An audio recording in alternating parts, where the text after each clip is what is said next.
All right. What a great sight this is. We are back to the SFL show where we like to talk sports, family life. My name is Darius Barnes. Let me make sure my mic is good here. It's been a while since we've done one of these. We've had a lot going on here in the last few months. So we took a nice break from recording, but we're back now. No, we're back and we're going to try to do this more consistently here for the next couple of weeks going on. But we've had quite a bit going on with family. We have kids in school now.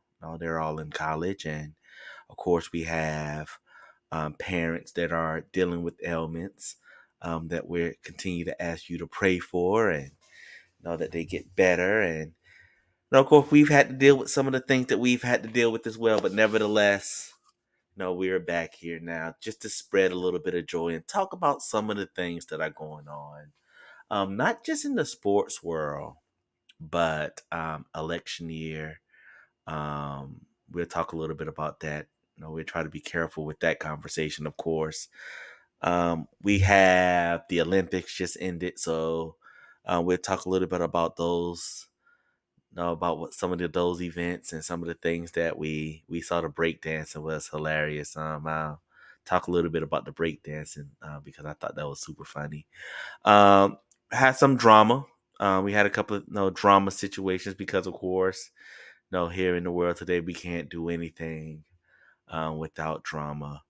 And just catch up, just get you all up to beat with what's been going on. So let's go ahead. Let's jump right in and talk about the Olympics. Of course, the Olympics just ended. Of course, it was Paris. Some of the highlights, some of the things that were interesting, were of course basketball for both men and women. That's always going to be interesting. The track and field events is going to be interesting, of course. Gymnastics has some interesting thing going on with that. We'll talk a little bit about that and give some opinions about that. But all in all, I think the United States showed some dominance in some area. But there are other areas that I remember as a child us being really good at and seeing like, okay, it don't look like we we we are the best at that particular event anymore. When you look at swimming, we got a lot of medals in swimming, but I remember when your Michael Phelps and your Katie Ledeckis were the ones running the show, and no, there were some events out there where I saw Australia and China and them getting the gold. So it just shows that there's a lot of talent out there. I mean, a lot of times when we don't know what other countries have, we always feel like we're the most talented at everything. And no, the Olympics sometimes it just comes to show you that hey, there's some talent in some other areas out there as well. And we saw that in on the swimming because I think in a lot of those swimming events, we weren't always first as I remember us being. We still got our share of medals when it comes to swimming, but we also saw where some of the other countries have caught up when it comes to that ability. Of course, basketball. No, we talk about basketball. Gold medals for both the men and the women, but it wasn't easy. No, it wasn't easy at all. And the women's game was probably more exciting than the men's gold medal game. I say the gold medal game because the men's semifinal game was pretty interesting, pretty exciting as well. But the women's gold medal game was amazing. The way France pushed them because France was the silver for both men and women, but the way France pushed the USA women team, I don't know if I'd have ever seen them get pushed like that. I mean, they really drug that game into the mud. I mean, I think it was like in the 60s or something like that. They really drug it into the mud and had an opportunity. They had an opportunity to win it there at the end with Gabby Williams, who I was watching the game trying to figure out why does she look so familiar? Where do I know her from? UConn. She played for UConn. And I was like, that's right, that's where she's from. So Gabby Williams hitting a buzzer beater. No, well, I'm not gonna call it a buzzer beater because it didn't win the game, but she hit a last second shot, banked it in, but a foot was on the line. Of course, she hits that 3-pointer. It goes into overtime, and who knows what happens in overtime. But we saw the women get pushed to the edge and win. I think they're, I don't know, 16th gold man. I don't know. I mean, I can't remember the last time the women did not win gold for basketball, but once again showing their dominance. And I don't think the women get enough credit for being as dominant as they are when it comes to basketball. When it comes to USA basketball, we focus a lot on the men, but the women have been dominating in basketball for a really long time, and deserve their credit for that because no, it's just as competitive, on the women's side as it is on the men's side, which we'll talk about here in just a second as well. And they just continue to gold medal after gold medal after gold medal. So congratulations to the women USA team. Awesome.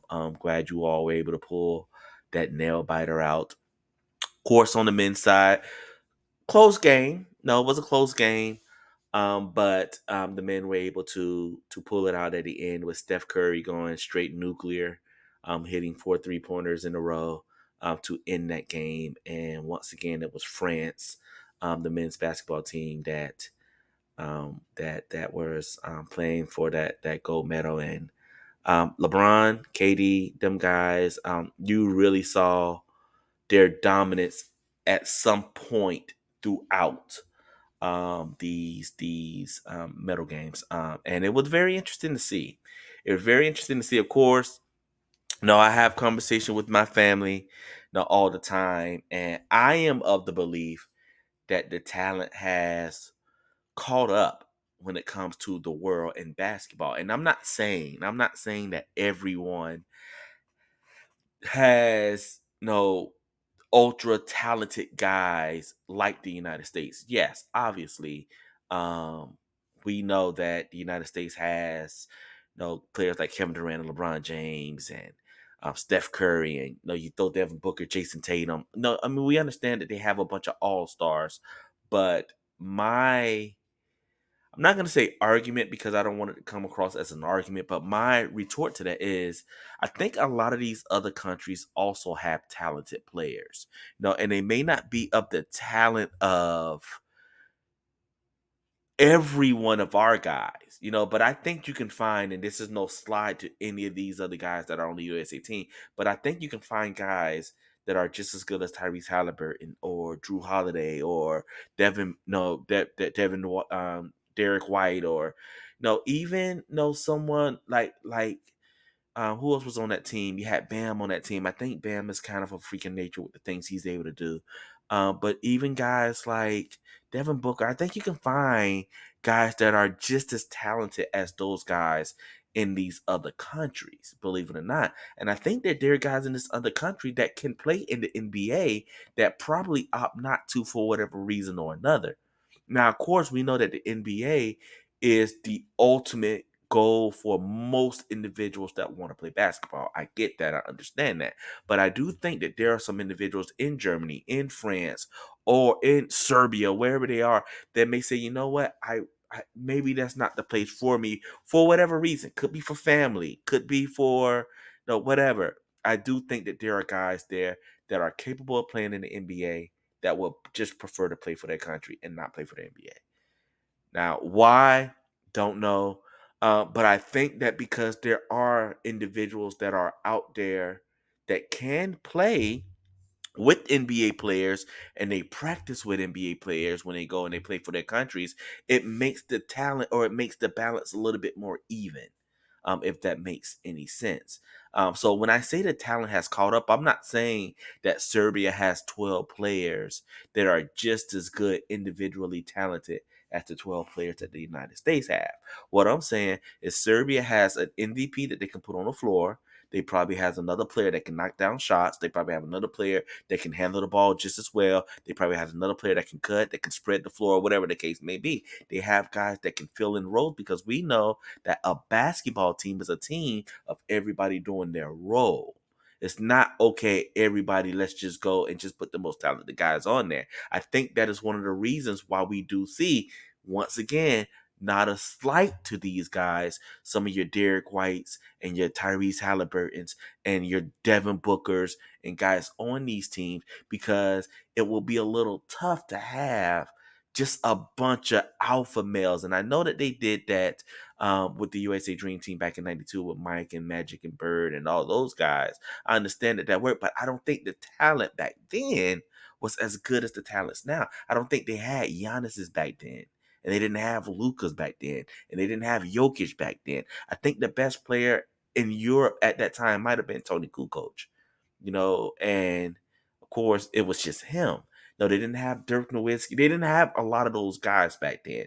So I saw a graphic a little while ago when the Olympics were going on, where it talked about that '92 Dream Team. I think they played against a total of 9 NBA players at the time, whereas this team played against, I think it was like 92 or somewhere around there, NBA players. So that's what I'm saying when I talk about the talent catching up. I know that nobody is going to be able to put 12 to 15 guys that are individually as talented as our United States team. I understand that.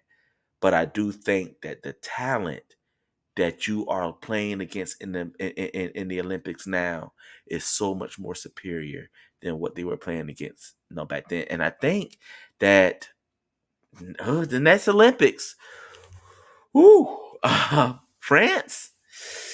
No, I mean they may be the team that's projected to win the gold if they just keep putting talent together. Now I think no, they had Wemby, he's on that team, and I think the first 2 picks in the NBA draft this year were from France as well.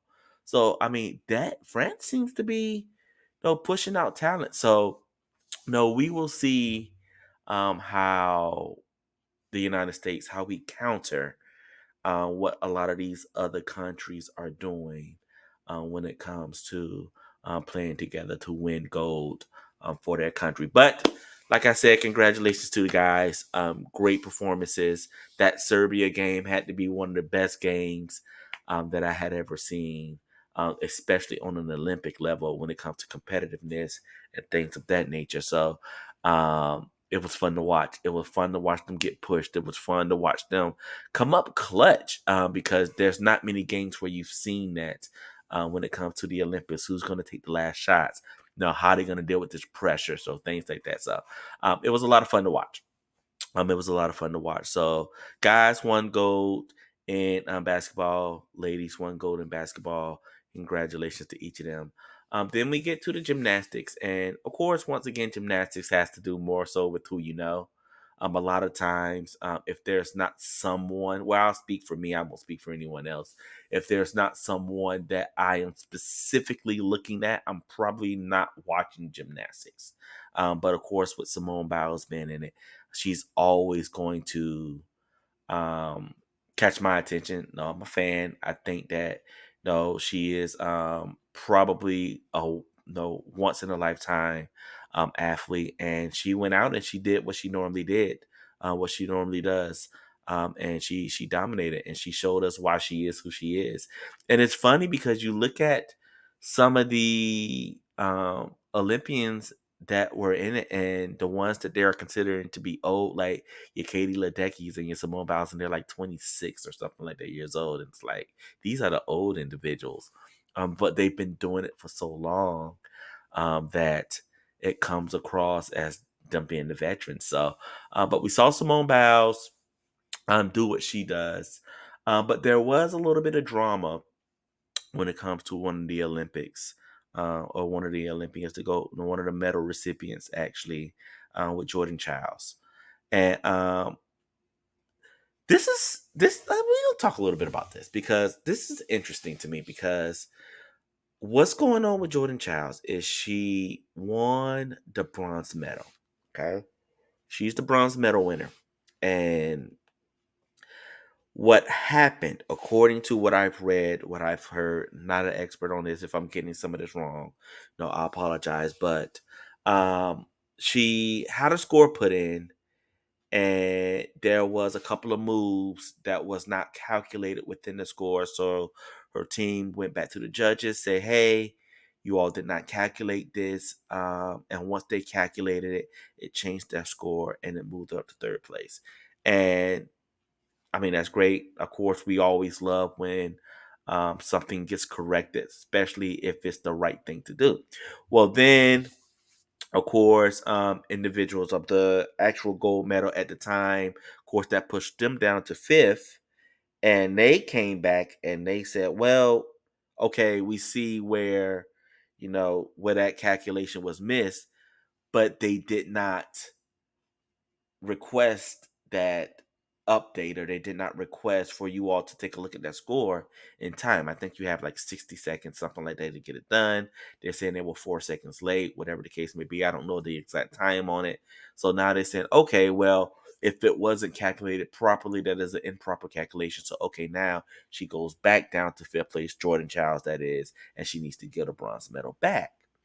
And then, of course, Jordan Child's team comes back and says, no, we have no proof that we did do it in their no right amount of time. We even have proof that there were multiple attempts to get that score calculated. No, it just seems like a lot. But here's the thing for me, and this is how I feel about it. Not that, no, my opinion matters, but it does not seem that her winning the medal is based on anything that she did wrong. It seems like it's a situation where the judges did something wrong. No, whether that be the judges now calculating the score correctly, that's not anything that has to do with Jordan Childs or her team. Okay. If they called and the time was too late and they did not catch that, that has nothing to do with Jordan Childs and her team, to be honest. So it does not seem like this medal that she's worked for, that she's earned, has anything to do with, or is it doesn't seem like she did anything wrong when it comes to receiving the medal. It seems like everything that was done wrong was on either the judges or the panel side. Therefore, I don't see how they are requesting that she turn her medal in. Whether it's for the timing or not. I mean, I get all of that. I understand that there has to be rules in play. I understand that there has to be timing. I get all of that. But if they didn't see that, if they didn't catch that when it happened, that does not seem, it doesn't feel like Jordan Child should be the one that gets punished for that. Now I understand you have another individual who would get that medal if Jordan Child does not get, no, if the score time, and I understand that. No, once every 4 years. And I can't imagine what it's like to be this close for both of them. To be, okay, what's going to happen here? And it's just in the balance. No, but what I would say, and I heard someone say this, I think this was Greg Cody on the Levitar show.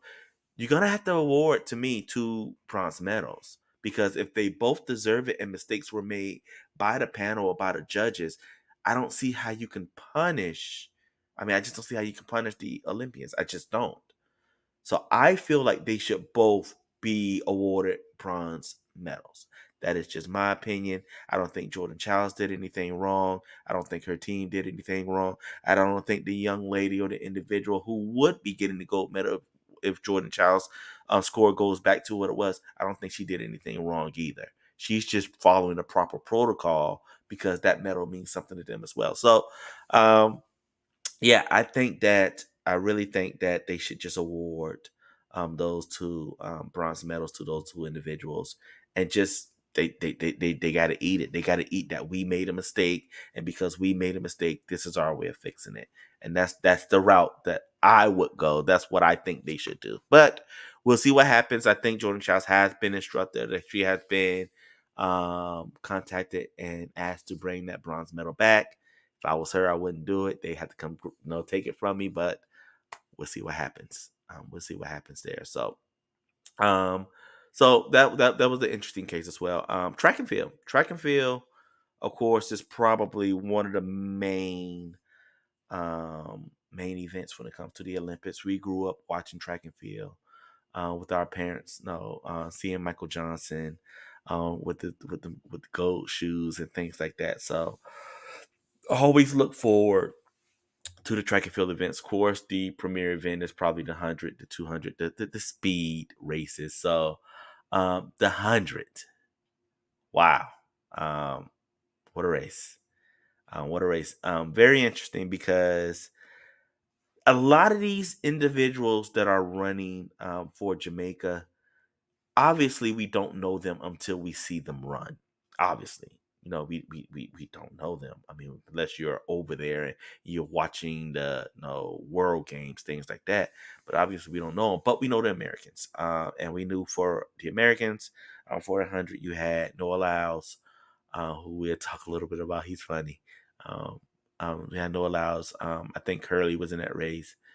No, I think Ben Eric was in that race. I think those are the individuals that were running for the United States. And you had this Jamaican Keyshawn Thompson, who was pretty fast, and a couple other individuals. All these individuals are fast. And photo finish, photo finish where we did not know who won this race until they actually looked at the photo and they had to award it based on the photo still shot. And of course, Noah Lyles was able to win gold for the United States, which I don't think they've won in the Olympics for a while. I think the last gold medalist that I can remember, I may be wrong, was Justin Gatlin. I think he was the last gold medalist for the United States when it came to the 100. So, but Noah Lyles was able to win an amazing race. Lots of credit to him. I think that Noah Lyles is a super athletic runner. I think he is super good at um, that late burst. I mean, he's never out of a race. I mean, it's crazy when you look at that race by the meter and you see where he was at 50 meters, 60 meters, 70 meters, and then at the end of the race, he's winning it.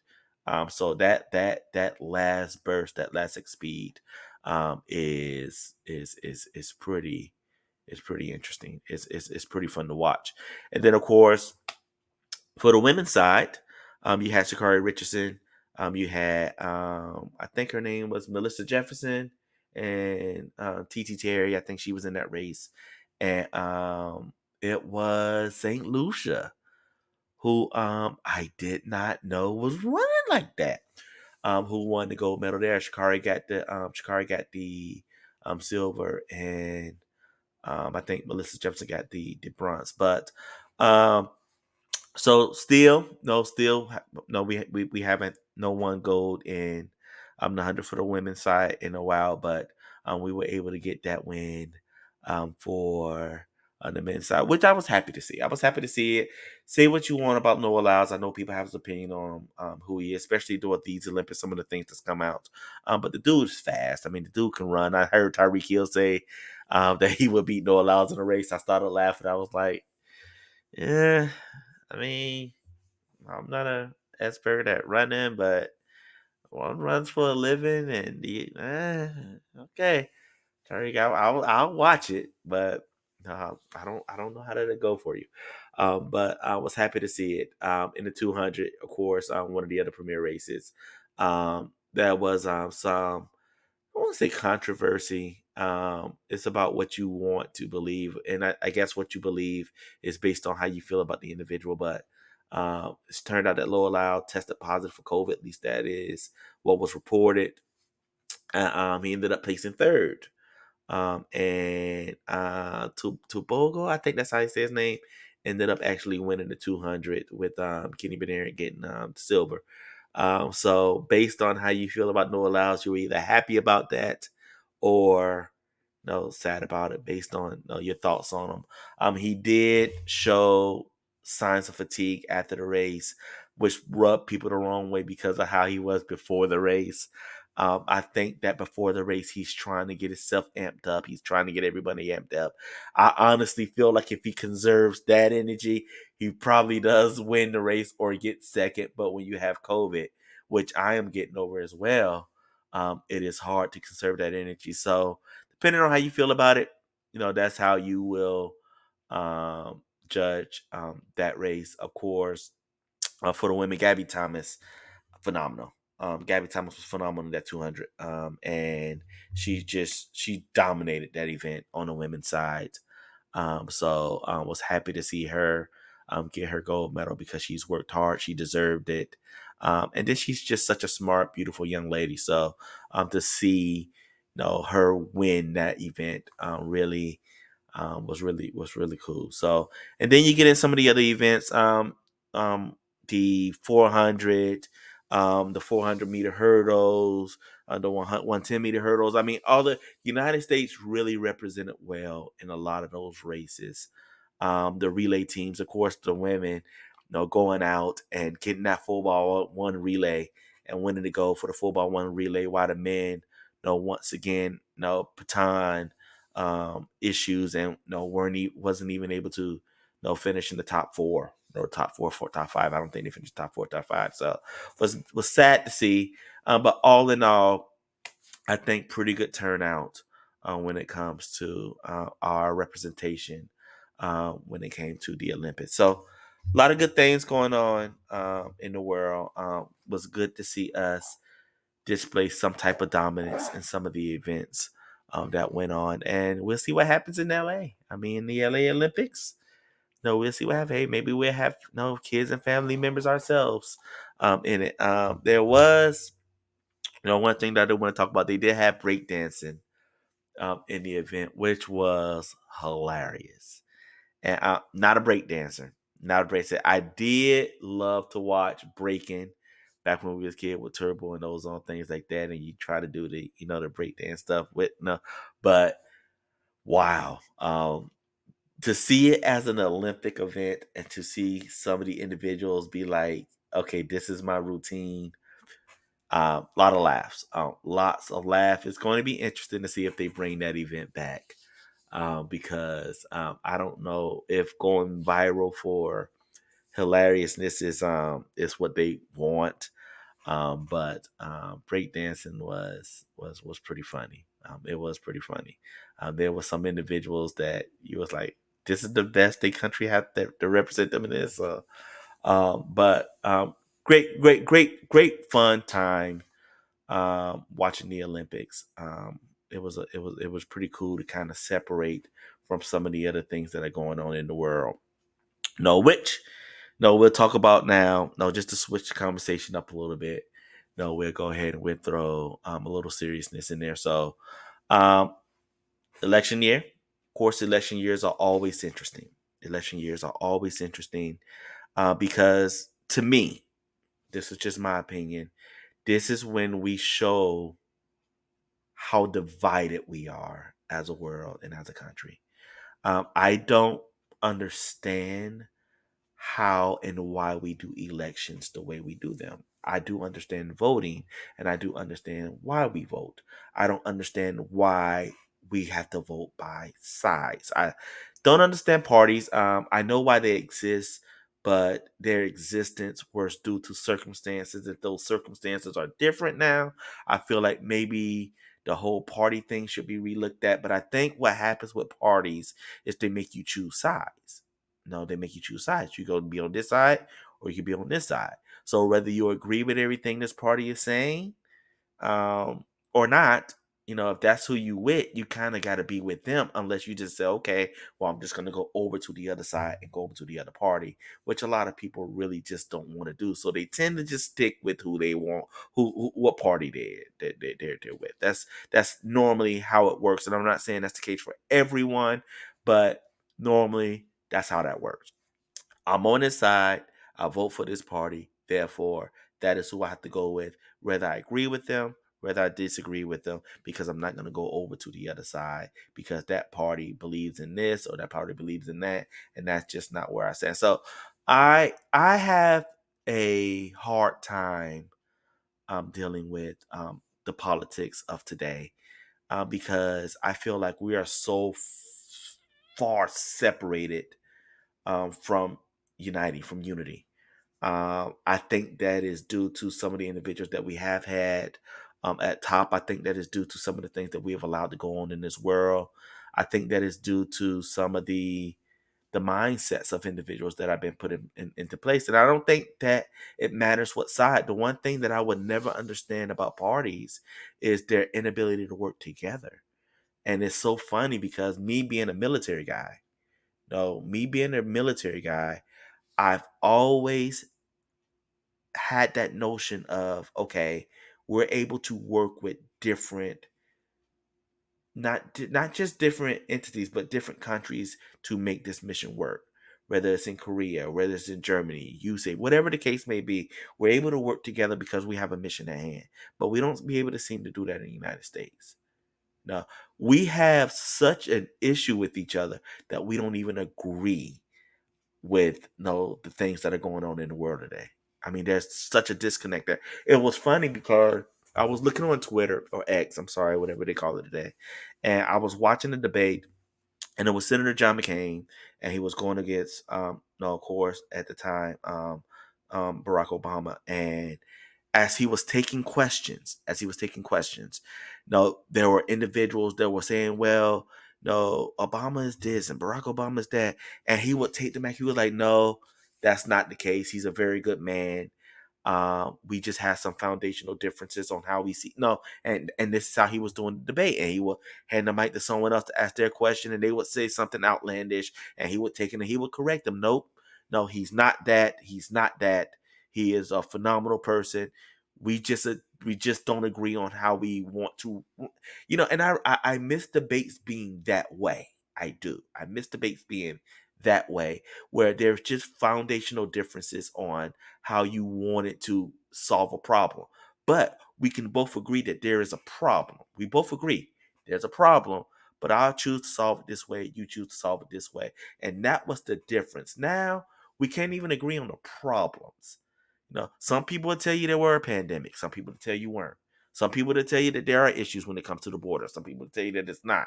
Some people will tell you that we do have an issue with guns. Some tell you that we don't. So we can't even agree that there are issues going on in the world. So we can't even agree that there are issues going on in the world. How are we ever going to solve them? I mean, honestly speaking, if we can't sit down and say, okay, we both see that there is a problem here. Okay, we both see problem. All right, what are your thoughts of solving it? What are your thoughts of solving it? If we can't even get to that place, we're doomed. I mean, to be honest, we're doomed. Because there's always going to be no back and forth. There's always going to be no, it is, no, it isn't, yes, it is, no, it isn't, yes, it is. And then when it comes to politics, there's not any rules to it anymore.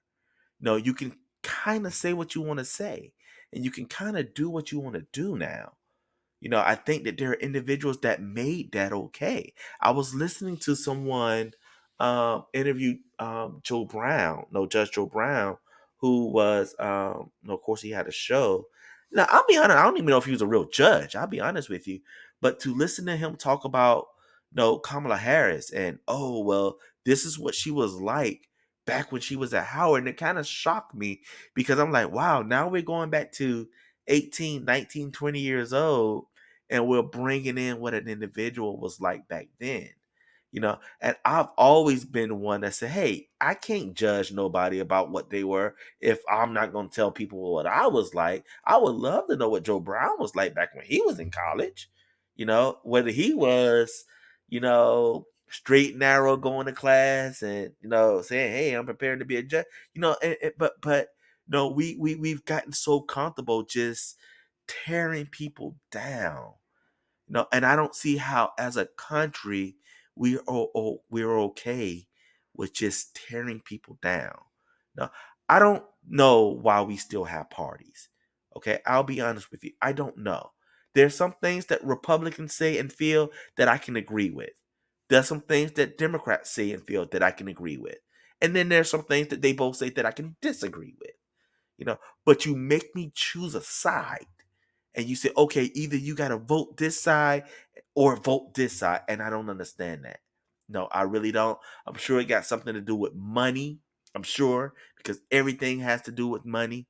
No, but I don't see how that's a solution for us to come together as a country, continue to keep it divided. And then on top of that, one other thing that happens is the Democrats get into office, and you know what they do? They hire a bunch of Democrats. And they all have the same mindset, and they all follow one criteria. Well, one side of the world feels like they're being left out. And then what happens 4 years later or 8 years later? It reverses. The Republicans get in the office, and you know what they do? They hire a bunch of Republicans, and now everybody just on it. I just don't get it. I just don't get it. I've always said that if I was to ever run a business, if I was to ever, I would never do politics because I think that I'm just too much of a a human being for it. But if I was to ever do anything like that, the first person I would hire is my brother. And I wouldn't hire my brother because he's my brother. I would hire my brother because he thinks completely different from the way I think. And he sees things completely different from the way I see them. So therefore, if I'm looking at this and I say, okay, this is something that I want to do, I need someone that's going to look at it from a different perspective and tell me how it's going to affect others if I want to do this plan. So that way, while I'm building it, while I'm putting it together, I'm thinking about all the different aspects. And I don't know why we don't do things like that. I mean, we go back to even when presidents like Barack Obama was in office, and I don't know how these policies go, but I remember everything just being shut down, shut down, shut down. One side shuts it down. And I remember asking, are they breaking them into the equation when they're doing this? If they say, hey, I want to find a way where we can have health care for individuals that can't afford it. So why don't someone go get my Republican representatives and let's bring them in and let's sit down at the table and let's see how we can put this together where it works for everybody. I don't see why it can't work that way or why it doesn't work that way. Where they say, all right, here's my plan. I want to see how we can develop this Obamacare or something. No, let's just call it that. Where it helps those individuals that don't have health care and can't afford it. So let's come to the table and let's talk about how this affects us all and see how we can make this work. I don't see why it doesn't work that way. Instead, it seems like, and I could be wrong, we put a plan together and then we slide it over to the other side. And then the other side looks at it and says, oh, well, this hurts us. Why weren't we up? And I just don't understand that. I don't understand that whole process. No, and I don't see a fix for it. I'll be honest. I don't see a fix for it. I don't see how I don't see how it would ever get better with the individuals that we have now that are at the top of our country. When I look at the representatives that we have on both sides, um, yeah, I mean it's like wow, this is the best we have. No, and it's so surprising to me, and I try to be careful with these things because I don't want to seem judgmental. I know everyone has their reasoning for doing things. And then, like I said, a lot of it is money. No, a lot of it's money. And I'm a big UFC guy, huge UFC guy. Love UFC, love the sport. Would love to train it more, get myself in better shape so I can be better at it. But I listen to the UFC guys all the time. And I listen to how they talk and I listen to who they stand behind, who they represent. And it's almost as if the type of person that you are does not matter. It's just that how much money can you make me? And if you can make me a certain amount of money, then I'm cool with that. That's thumbs up. Nothing else matters. And I'm like, wow, I'm kind of surprised that that's the mindset, that a person's, no, a person's thought process and a person's character doesn't matter. None of that matters. It's just about what you can do for me. And we'll get through the character aspect. We don't care about that.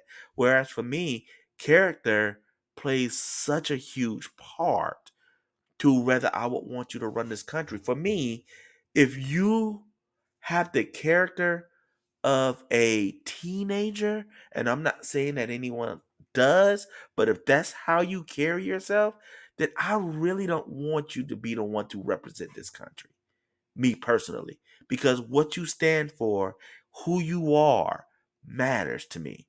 And if you're going to stand before other countries and I'm going to say that that is the person that is representing me, then your character to me has to be on point. Okay?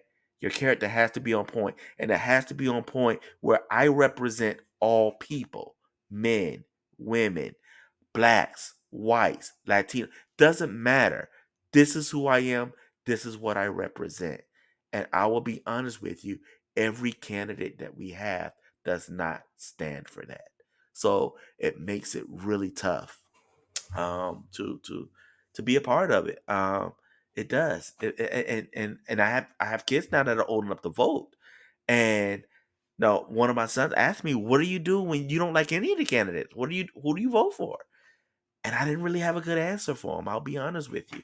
So um, we're gonna have to stay prayerful, man. And I know that's not an answer, but we're really gonna have to make sure that we stay prayerful. We ask God to really show Himself, in these processes, in this election process, because I can't tell you what's going to happen. I do know that we are in a bad place when it comes to our country and politics, and I don't see a fix. I'll be honest with you. Don't see a fix. You know, but we'll see what happens. No, we'll see what happens. So, um, what else we got going on? There's a couple more sports things that I talk about. Of course, we're in preseason for the NFL. NFL's getting ready to ramp back up. Looking forward to it. We got a big injury update today. JJ McCarthy out for the year. Minnesota Vikings, of course, me being a big Michigan guy. I know a little bit about JJ McCarthy, but sad to see that he's going to be out for the year. And we'll see what Minnesota does at the quarterback position. Of course, Sam Darnold, I think, is going to be coming in, taking over as the starter. I think he was probably going to be projected to be the starter anyway. But huge blow for JJ. Hope you get better. My boy. And I'll represent the Wolverines well. Of course, looking forward to see what my Dolphins do. Tua, of course, he got his contract. Waddle got his contract. Hill got his contract. Tua's lost a bunch of weight. Of course, we really anxious to see how that goes. That's going to be some really cool conversation this year. Interested to see what happens with the 49ers. Looks like Brandon Ayuk, they have a trade in place. I'm surprised that it's Ayuk that they're getting rid of and not Debo, to be honest, because Debo's a little bit older and he's a little bit more injury prone. So I'm kind of shocked about that, but we'll see what's going to happen with the 49ers. You got the Chiefs doing what they do. I think that Texas is going to be good this year. I think it's going to be a fun year. We're going to try to do a little bit more games this year, of course. We try to go to a few football games this year. We got a few of them scheduled already. I'm going to be going to the Dolphin Jacksonville game to start the season. And then, of course, me and my wife, we'll be going to the Cowboys and the Ravens. She's a huge Lamar Jackson fan, so we'll be going there to watch them. And we'll see what else the future holds. So looking forward to the NBA season. College football season is getting ready to start up here as well. So 2 weeks, we'll be watching some college football. Really anxious for the college football season because I have a son who is going to be playing college football for Murray State this year. So everybody go out, do your research on Murray State. Kadarius Barnes, number 25. He is going to be hopefully getting on the field to get a little bit of playing time this year. So I'm a Murray State fan now, and we'll be following them very closely, going to a couple of college football games. So looking forward to that. We also got some UFC events coming up as well. Big fight this weekend. Izzy's coming back. Israel Adesanya. He's going to fight Dricus du Plessis for the middleweight belt. So we'll see if Izzy can claim that championship again, or does Dricus become the king of South Africa? To be honest, it's interesting listening to them talk about that fight because Izzy's big thing is I'm going to teach Dricus to respect the three kings. And no, what he's talking about there is there was a time where Francis Ngannou, Israel Adesanya, and Kamaru Usman were all UFC champions. They were all UFC champions. and they were all from Nigeria. They were all from South Africa, and neither of them fought out of South Africa. Okay, they didn't fight out of. I think Izzy fought out of New Zealand. I think Francis Ngannou was fighting out of France, and I think Kamaru Usman was out of Florida, or somewhere down there. That doesn't take away who they are, their heritage, things like that. Not taking that away or anything like that. But they didn't fight out of South Africa. So Dricus du Plessis, who is a South African fighter who fights out of South Africa, is saying that, okay, I'm going to be the real champ for South Africa, and I'm going to bring the belt back to South Africa, and I'm going to represent South Africa. And that tend to rub Israel Adesanya the wrong way. I guess that kind of challenged him and said, hey, no, you're not a real African because you don't fight out of it. I don't know if he took it that way. Obviously, no, he must have, because it really bothered him. So this is going to be an interesting fight because they have some real beef. They have some real beef. So I'm very interested in that fight. That fight will be Saturday. So looking forward to that. Some things on a personal level. We're gonna get out of here. We've been about no, what was my time? About 45 minutes. Okay. No, kids are gone. Kids out of school. We move Sean to Troy University on Saturday. So he started class today. Had not heard from him about how his classes were.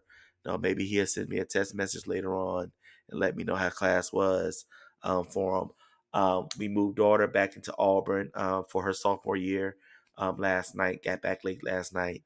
So she's back at Auburn. And of course, I'll be heading to Kentucky on Friday to help DJ move his last bit of pieces in to his fall dorm. He was up there for the summer for workouts, things like that. So, empty nesters, it's been an interesting day. This is the first day where they were all gone, and I know that they're all gone. Even though it's always quiet, it was a different type of quiet because you knew they weren't here and you didn't hear footsteps and things like that. So this is going to be an adjustment for us as we transition to having kids in college. Of course, we love them, we miss them, proud of them. We want to see them all do and be great, and we know that they all will do and be great, whatever it is that they're trying to accomplish as they go to this next level. So please, please, please be thinking about our youth. Let's make sure that we're upholding them. Let's make sure we're encouraging them to go and be the future leaders. Because, like I was just saying about where we are as a world, the only way that gets better is our youth come up and make it better. So let's try to train them to be just that. Let's try to teach them to be just that, to be better, than what we may be seeing right now.